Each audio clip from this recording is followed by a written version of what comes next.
Ang buong akala ko talaga, hindi ako sinipot ni Bettina.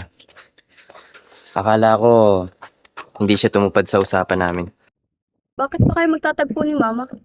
At sa abandonadong farm pa? Dami namang iba dyan. May mahalagang sasabihin sa akin ng mama mo. At kami lang dapat ang makakaalam. Alam mo naman, mainit sa akin ang mata ng pamilya niya. Malaya? Steven! Kailan ka pa nakauwi? Last week lang. Dito na kasi ako mag-aaral at saka aalagaan ko din si mama.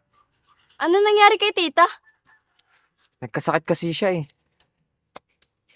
Kapag dito ako nag-aaral, edi maalagaan ko siya.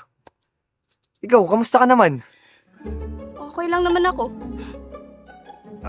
Balita ko, sikat ka na daw ah. Hindi naman. Small influencer lang naman ako. Diyan naman lahat nagsisimula eh. Gusto mo, ihatid na kita. Hindi na. Paparating na din naman si Daisy. Sige na, ihatid na kita. Baka kumapano ka pa eh. Hindi na nga. Kaya ko naman. Sino bang batang to? Sabing ayaw nga eh. Masyado kang mapilit. Ano ginagawa mo? Baka marinig ka niyan. Uy, ito naman ako, hindi ako maririnig yan. Basta, tumahimik ka na lang. May kinakausap ka ba? Wala. Nagpa-practice lang ako nang iimikin sa vlog.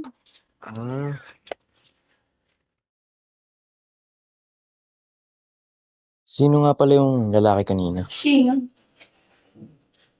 Yung bumisita